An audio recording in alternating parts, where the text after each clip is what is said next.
YouTube, welcome back to my channel, Taylor Talks Tales. Today I have a book haul for you guys. Excited to be doing this because I haven't done a book haul in a while. I enjoy doing them and I enjoy watching them, so I figured now was the time to be doing it because I just got back from the library. I picked up some books from the library. I've also accrued some books for my collection over the past month or so. A couple were gifts, a couple I just wanted to pick up and own.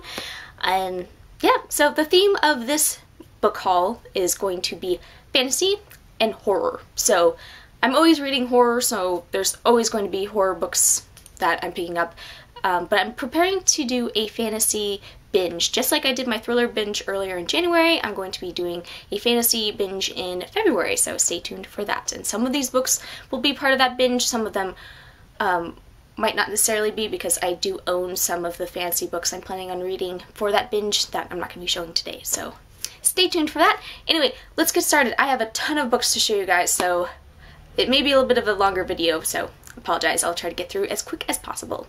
Alright, the first book that I am going to show you is the book I'm currently reading in conjunction with Imaginary Friend. I'm reading two books at the same time, and they're both horrors. So we've got Imaginary Friend, and then we have Within These Walls by Anya Alborn. I'm going to read the back really quick. With his marriage on the rocks and his life in shambles, washed-up true crime writer Lucas Graham is desperate for a comeback. One more shot at the best-selling success he once enjoyed.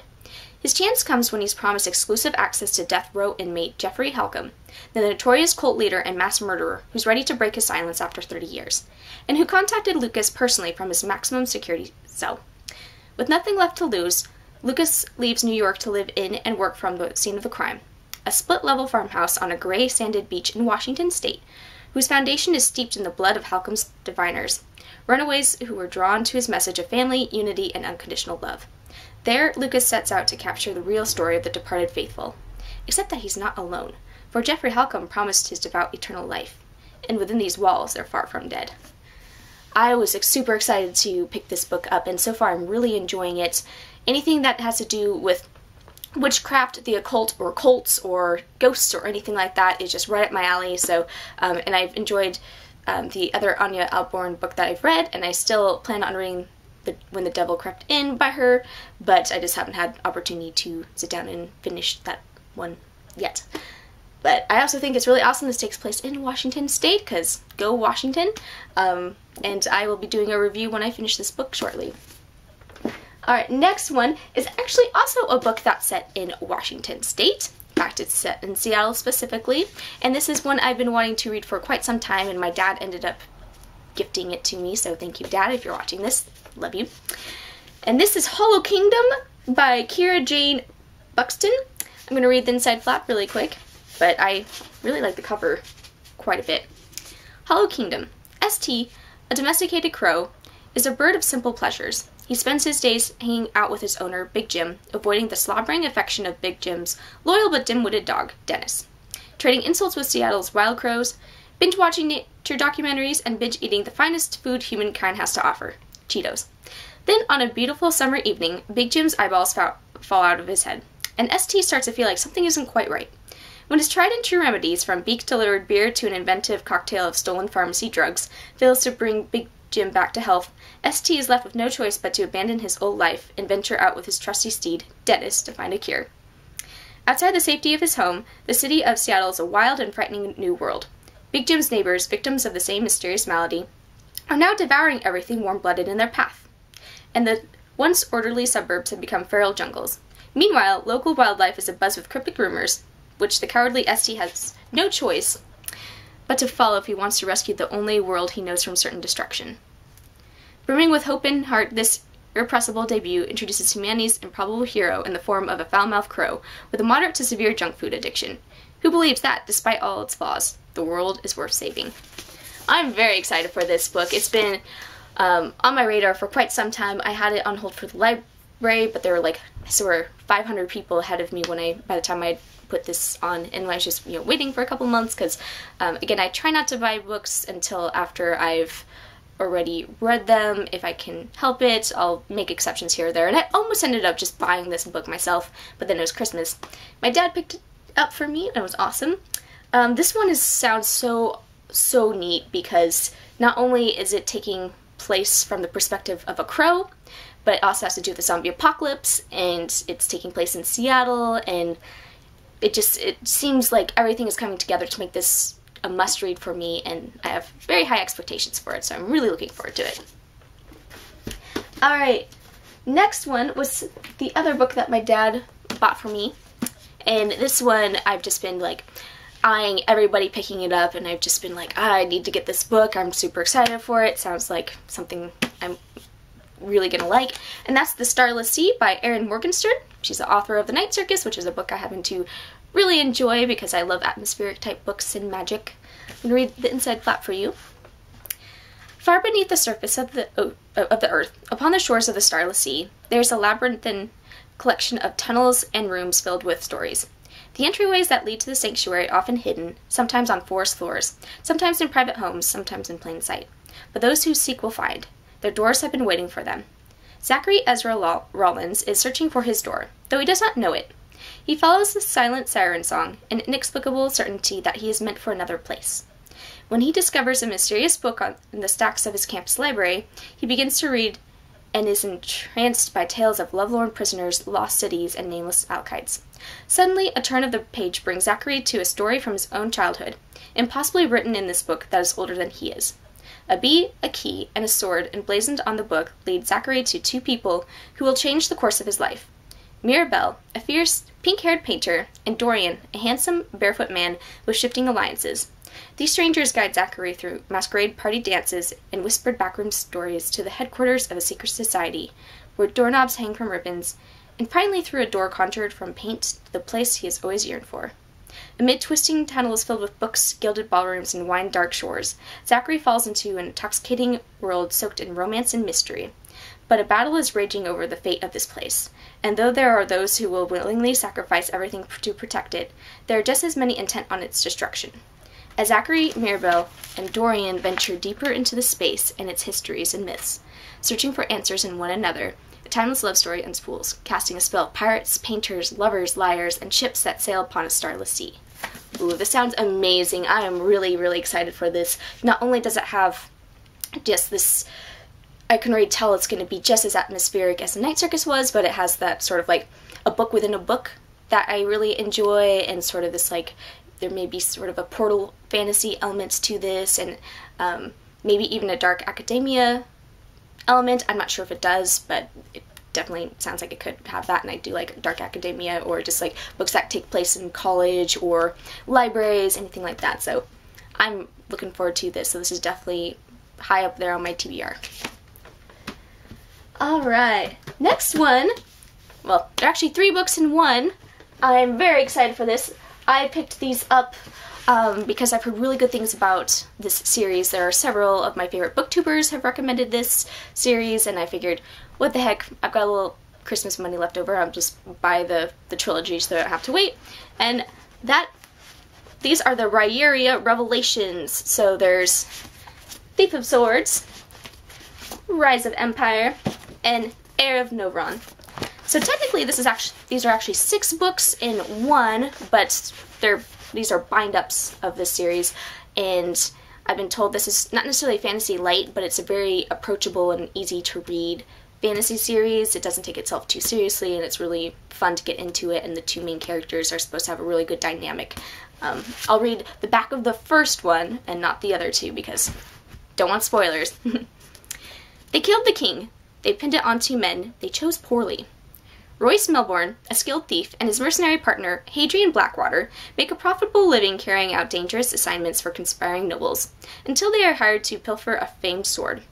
What appears to be just a simple job finds them framed for the murder of the king, and trapped in a conspiracy that uncovers a plot far greater than the mere overthrow of a tiny kingdom. Can a self-serving thief and an idealistic swordsman survive long enough to unravel the first part of an ancient mystery that has toppled kings and destroyed empires? And so begins a tale of treachery and adventure, sword fighting and magic, myth and legend. So yes, I've heard great things about this series. I'm really looking forward to it. This is definitely top of my list for the fantasy binge that I'm going to be doing, along with, I definitely know on the top of my list is also a couple of Joe Abercrombie's books, including the first Law trilogy. Definitely looking forward to those. Alright, next one's another fantasy. This one I picked up at the library, and that is The Lies of Locke, Lamora. I'm going to read the back to you really quick, but this has been on my TBR for years. An orphan's life is harsh, and often short, in the mysterious island city of Camor. But young Locke Lamora dodges death and slavery, becoming a thief under the tutelage of a gifted con artist. As leader of the band of light-fingered brothers known as the Gentleman Bastards, Locke is soon infamous, fooling even the underworld's most feared ruler. But in the shadows lurks someone still more ambitious and deadly. Faced with a bloody coup that threatens to destroy everyone and everything that holds meaning in his mercenary life, Locke vows to beat the enemy at his own brutal game, or die trying. So, I've just heard nothing but praise about this book, and I know it's a part of a series, so if I end up liking this first one, then I'll pick up the other books. I'm not sure exactly, I know about the first book, and I don't know anything else about the other books, but I think this will be a lot of fun. I tend not to, I don't know if this is necessarily a heist story or not. I'm not super into heist stories, except for, with the exception of Six of Crows duology, but whatever's going on in this book, I'm pretty excited for. I think it's going to be pretty neat, so that's definitely going to be part of the fantasy binge. Alright, next one I have is The Dark Wife by Sarah Deemer. I'm going to read it back to you really quick, but this one has been on my TBR for a while as well, and this is an LGBTQ book. I'm looking forward to it quite a bit. Persephone has everything a daughter of Zeus could want, except for freedom. She lives on the green earth with her mother, Demeter, growing up beneath the ever-watchful eyes of the gods and goddesses on Mount Olympus. But when Persephone meets the enigmatic Hades, she experiences something new, choice. Zeus calls Hades Lord of the Dead as a joke. In truth, Hades is the goddess of the underworld, and no friend of Zeus. She offers Persephone sanctuary in her land of the dead, so the young goddess may escape her Olympian destiny. But Persephone finds more than freedom in the underworld. She finds love in herself. I'm looking forward to this because this is a retelling of Persephone and Hades' story, which I've always really liked that story a lot. It's one of my favorite mythology stories, actually. And I just think it's really cool having a female Hades. I'm really looking forward to it. So I don't know if I will have this probably won't be necessarily part of the fantasy binge. I think I'll probably read it before or after, but either way, I'm looking forward to this. I've heard really good things about this. Alright, next up, these are YA books, and they're YA horror, which I have a complicated relationship with YA horror. There's some just amazing YA horror books out there, but there are also some pretty bad ones out there. But I've heard some good things about this. I think it's supposed to be a trilogy. The first two books are out, so I picked up the first two books. And that is Not Even Bones and Only Ashes Remain by Rebecca Schaeffer. I'll read the back to you on the first one, not the second one, but I'm looking forward to this quite a bit. Nita doesn't murder supernatural beings and sell their body parts on the internet. Her mother does that. Nita just dissects the bodies after they've been acquired, until her mom brings home a live specimen and Nita decides she wants out. Dissecting a scared teenage boy is a step too far. But when she decides to save her mother's victim, she ends up sold in his place, because Nita herself isn't exactly human. She has the ability to alter her biology, a talent that is priceless on the black market. Now on the other side of the bars, if she wants to escape, Nita must ask herself if she's willing to become the worst kind of monster. Dexter meets this savage song in this dark fantasy, the first in a trilogy from debut author Rebecca Schaeffer. So, yeah, this sounds really neat. I've also heard that this is supposed to be pretty gory and, like, definitely, like, there's some fantasy elements to it and some thriller elements to it, but I've heard from a lot of people that it definitely really, goes certain places that a lot of YA books don't tend to, which I'm really looking forward to, because I think one of the problems sometimes with YA horror is it can be a little too fluffy, or it doesn't show as much as you'd want. There's exceptions, like the Monstermologist series is one of my favorite all-time series, and also one of my favorite YA horror series. It's fantastic. It's not afraid to be horror. So I've heard really good things about this series. I'll probably be getting to it. I'm going to start the fantasy binge at some point in early February, so I'm going to see if I can get through these two books before then, because they sound fantastic. Next one is also a YA horror that I started a while ago when it first came out, but, I sometimes juggle too many books at once, and I had started this and was enjoying it and then set it down, and then I was due back at the library. But this is Pitch Dark by Courtney Alameda. She did this book called Shudder, which was pretty good. It was sort of a, like basically there's this girl who could take pictures with her camera and had like special eyes, and I read it a while ago, so I don't remember a whole lot about it, but I just remember it being like interesting. It had a spin on the Van Helsings and monsters and ghosts, so it was pretty cool. So this is a space horror. I'm going to read the inside flap for you really quick. In space, no one can hear you scream. Lost to time, Tuck Morgan and his crew have slept in stasis aboard the USS John Muir for centuries. Their ship harbors a chunk of Earth, which, unbeknownst to them, is the last hope for the failing human race. Laura Cruz is a shipwrighter, searching the galaxy for the history that was scattered to the stars. Once her family locates the John Muir and its precious cargo, they are certain human civilization is saved. When Tuck and Laura's worlds collide, literally, the two teams must outwit their enemies, evade brutal monsters that kill with sound, and work together to save the John Muir and the whole human race. So, I'm actually pretty excited for this. Again, I tend to be a little hesitant going into YA horror now, just because I've had some issues with it before in the past, but this one does sound pretty cool, and I have read like the first third of it and was enjoying it. I'm always up for space horror. I really like Alien and the Alien franchise, and just I think there's something really spooky about being stranded on a spaceship, so looking forward to this one. Next up, we are back to adult horror. I've been really wanting this book. I'm very excited to dig into it, and that's Wounds, 6 stories from the border of hell by, oh my gosh, there's a sticker on the adult, Nathan Ballingrud. Nathan Ballingrud. Alright, sorry about that. There's King County Library sticker was on that, and I did not actually check by who it was by. I'm going to read the back for you really quick, but this is a short story collection. I haven't heard a whole lot about it, but what I've heard has been really good and solid, and horror fans are really getting into it, so that's why I'm super excited about it. In his first collection, Nathan Ballingrud carved out a distinctly singular place in American fiction. In Wounds, Ballingrud navigates the strange waters between horror and the fantastical in this viscerally entrancing collection of 6 stories, including one novella. From the eerie dread that descends upon a New Orleans dive bartender when a cell phone is left behind after a rollicking bar fight in The Visible Filth, to Skull Pocket, where Jonathan Wormcake, the eminent corpse of Hobbs Landing, extends a special invitation to 14 children to attend the opening ceremonies of the 70th annual Skull Pocket Fair. To the search for the map of hell in The Butcher's Table, Ballingrud's beautifully crafted stories are riveting in their quietly terrifying depictions of fear and anger, the desperate crimes of love, and the murky line between the known and the unknown. So, I heard this is supposed to be quite dark and, maybe even some heavy subject matters coming up at times, and I'm really looking forward to it. It's also very short. It's like less than 300 pages with the 6 stories, so I think this will be just a very quick read, so I'm really looking forward to it and seeing, if I end up liking this author, I'll keep him on my radar, so yes, Wounds. Alright, promise, we're getting there. Next up we have, this is sort of, I think it's a cross-genre horror thriller kind of mix.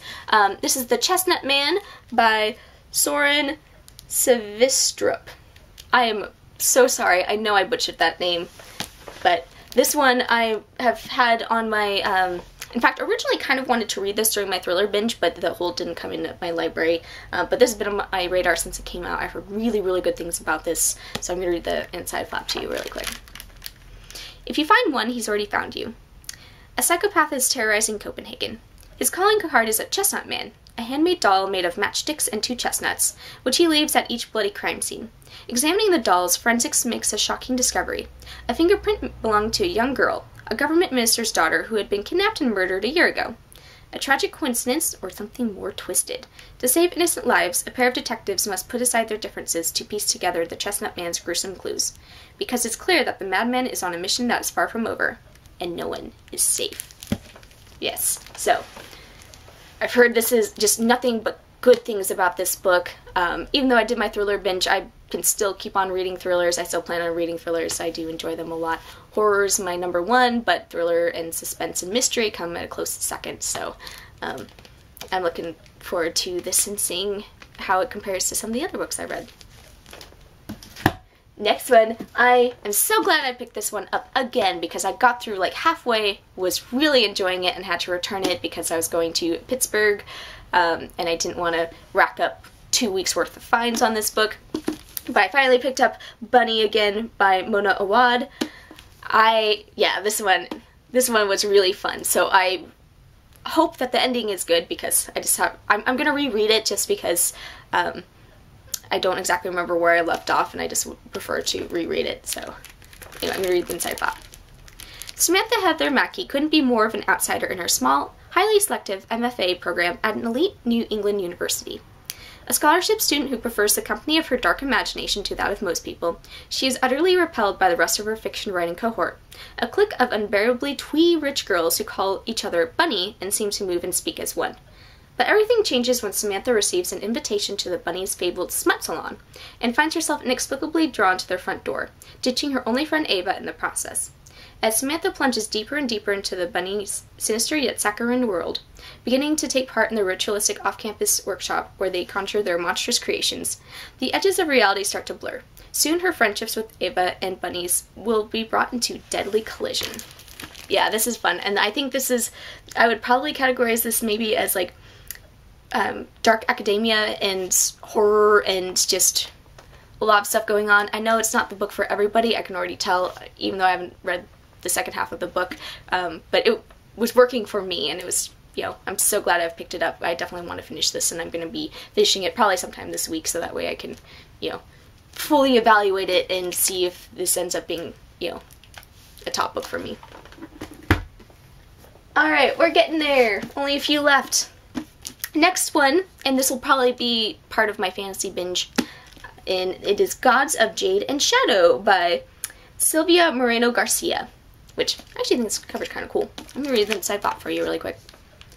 The Mayan god of death sends a young woman on a harrowing, life-changing journey in this dark fairy tale inspired by Mexican folklore. The jazz age is in full swing, but Cassiopeia Toon is too busy cleaning the floors of her wealthy grandfather's house to listen to any fast tunes. Nevertheless, she dreams of a life far from her dusty small town in southern Mexico, a life she can call her own. Yet this new life seems as distant as the stars until the day she finds a curious wooden box in her grandfather's room. She opens it and accidentally frees the spirit of the Mayan god of death, who requests her help in recovering his throne from his treacherous brother. Failure will mean Cassiopeia's demise, but success could make her dreams come true. In the company of the strangely alluring god and armed with her wits, Cassiopeia begins an adventure that will take her on a cross-country odyssey from the jungles of Yucatan to the bright lights of Mexico City, and deep into the darkness of the Mayan underworld. Yeah, that sounds really, really neat. I always have liked stories where there's like a fantastical element overlaid in like the real world, or magical realism, or portal fantasy, that kind of thing. And I also enjoy exploring different types of expanding fantasy outside just the like European setting. So I'm, really interested to hear more about like Mexican mythology and old gods and that kind of stuff. So I'm looking forward to this, and this will most likely be part of the binge. Alright, only a couple more left. The next one, which this is also going to be part of the binge because I've really been wanting to read this for quite some time, pretty much since it came out, and that's The Poppy War by R.F. Kuang. And I'm going to read the inside thought to you, but I think this cover is just very aesthetic. In a weird way, it almost reminds me of the painting style of Scary Stories to Tell in the Dark, even though it's totally different, but like the paint strokes just reminds me of it for some reason. When Rin aced the Keiju, the empire-wide test to find the most talented youth to study at the academies, it was a shock to everyone. So, to the test officials, who couldn't believe a war orphan from Rooster Province could pass without cheating, to Rin's guardians, who always thought they would be able to marry Rin off to further their criminal enterprise, and to Rin herself, who realized she was now finally free of the servitude and despair that had made up her daily existence. That she got into Singard, the most elite military school in the Nakara Empire, was even more surprising. But surprises aren't always good. Being a dark-skinned peasant girl from the south is not an easy thing in Singard. Rin is targeted from the outset by rival classmates because of her color, poverty, and gender. Driven to desperation, she discovers she possesses a lethal, unearthly power, an aptitude for the nearly mythical art of shamanism. Exploring the depths of her gift with the help of a seemingly insane teacher and psychoactive substances, Rin learns that gods long thought dead are very much alive, and that mastering control over her powers could mean more than just surviving school.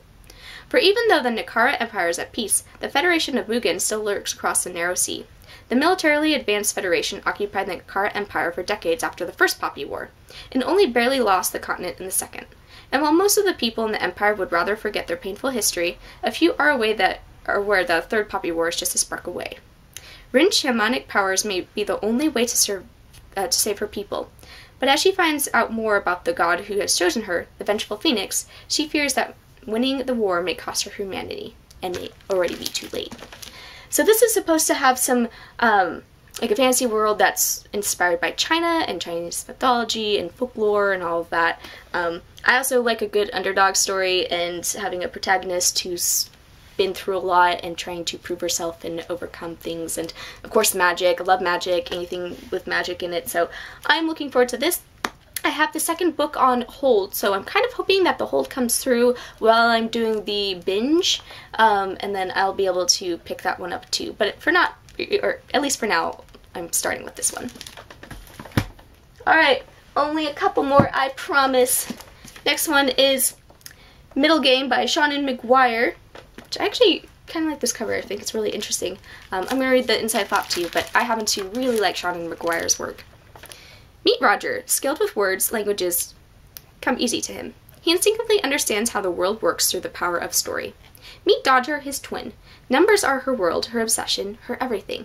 All she understands, she does so through the power of math. Roger and Dodger aren't exactly human, though they don't realize it. They aren't exactly gods either. Not entirely. Not yet. Meet Reed, skilled in the alchemical arts like his progenitor before him. Reed created Dodger and her brother. He's not their father, not quite. But he has a plan, to raise the twins to the highest power, to ascend with them and claim their authority as his own. Godhood is attainable. Pray it isn't attained. So I've heard this is, has a lot of, like, magic, and I definitely know that there essentially is one character who essentially wants to be God, and ascend via magic and all the stuff going on.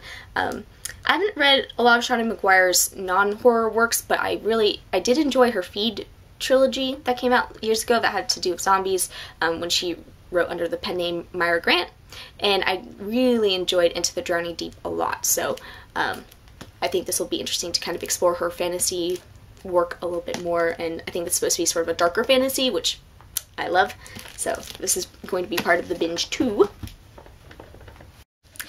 Alright, so a couple more, and then we're almost done. Sorry this video ended up being longer than I thought, but I ended up picking up quite a few books.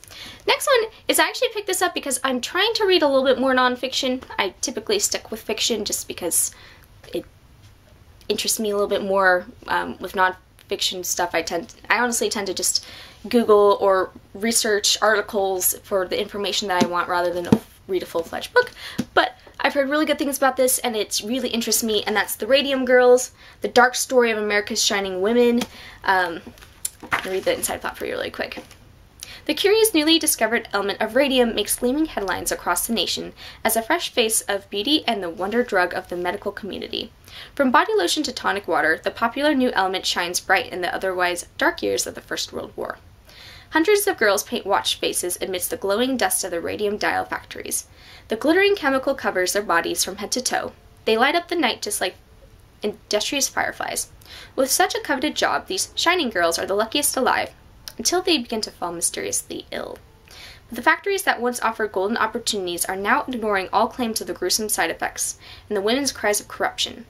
As the fatal poison of the radium takes hold, the brave shining girls find themselves embroiled in one of the biggest scandals of America's early 20th century, and a groundbreaking battle for workers' rights that will echo for centuries to come. So, I was a history major in college. History really fascinates me, and I like the darker side of history. One of my favorite classes I actually ever took in college, actually there's two. There's Hitler and the Rise of Germany, and then there was a history of comparative genocide. That was actually one of my favorite classes. It was very dark and it was like kind of depressing at times, but for whatever reason I just have always gravitated towards the dark side, and I felt like a sort of exploration of the dark history of America with this really intrigued me, and of course, you know, I always like to read about forgotten people and forgotten issues, and, you know, even though it's been so long, I hope that stories like this can still be told, so it sounded very interesting. I've heard nothing but good things about it, so yes. Alright, last two. This one is Silver in the Woods, or Silver in the Wood by Emily Tesh. This is also an LGBTQ little novella. Looking forward to this one. It's a fantasy. There is a wild man who lives in the deep quiet of Green Hollow, and he listens to the wood. Tobias, tethered to the forest, does not dwell on his past life, but he lives a perfectly unremarkable existence with his cottage, his cat, and his dryads. When Green Hollow Hall acquires a handsome, intensely curious new owner in Henry Silver, everything changes. Old secrets better left buried are dug up, and Tobias is forced to reckon with his troubled past, both the green magic of the woods and the dark things that rest in its heart. So, I've heard this is supposed to have sort of like a witchy vibe and very much taking place in the woods. It's super short, so, you know, it shouldn't take me too long for it. I'm just hoping that the story isn't left hanging, but I'm looking forward to this. And the last but not least is one I picked up at the recommendation of a couple booktubers actually, who both mentioned this book in different time periods. One was 6 months ago and the other was just recently. Someone had said this is actually her favorite book, and this is Eleanor by Jason Gurley, which I think it's actually kind of an interesting cover. I'm going to read the inside for you, but I actually think this sounds very, very interesting. Eleanor and Esmeralda are identical twins, inseparable until a terrible accident claims Esmeralda's life. Eleanor's family is left in tatters, and Eleanor is forced to grow up quickly as she becomes the target of her mother's grief-fueled rage. Years pass, and Eleanor's painful reality begins to unravel in inexplicable ways. Again and again, against her will, she falls out of her reality and into other ones, leaving behind empty rooms and worried loved ones. One fateful day, Eleanor is torn from her world altogether and meets a mysterious stranger who reveals to Eleanor the weight of her family's loss. Esmeralda's death was not the only tragedy in her family's fragmented history, and unless Eleanor can master her extraordinary new abilities, it may not be the last. This raw and beautiful story about the intensity of loss and the complex relationships with families looks unflinchingly at how grief can make us strangers to ourselves, and the unexpected ways in which family can save us. So, this is a fantasy book that has, you know, elements of realism, I think. I always find books that have, you know, tough subjects at its heart and can explore it through fantasy to be very interesting. In this case, it's going to explore grief. I'm like, ooh, is this book going to make me cry? Books tend not to, not because, you know, I don't feel things, but just because I'm not much of a crier. But I've heard that this is supposed to be just a very beautiful fantasy novel, and, you know, I'm excited to see what, you know, I haven't heard too many things about this except for it's very good, so. Anyway, those are all my books. Sorry for the length of the video. There are just a lot of books to go through, so anyway, I will let you guys go. Please let me know if you've read any of these books, and if you did, let me know what you thought of them. Please like, comment, rate, subscribe, and you guys have a great day. Happy reading.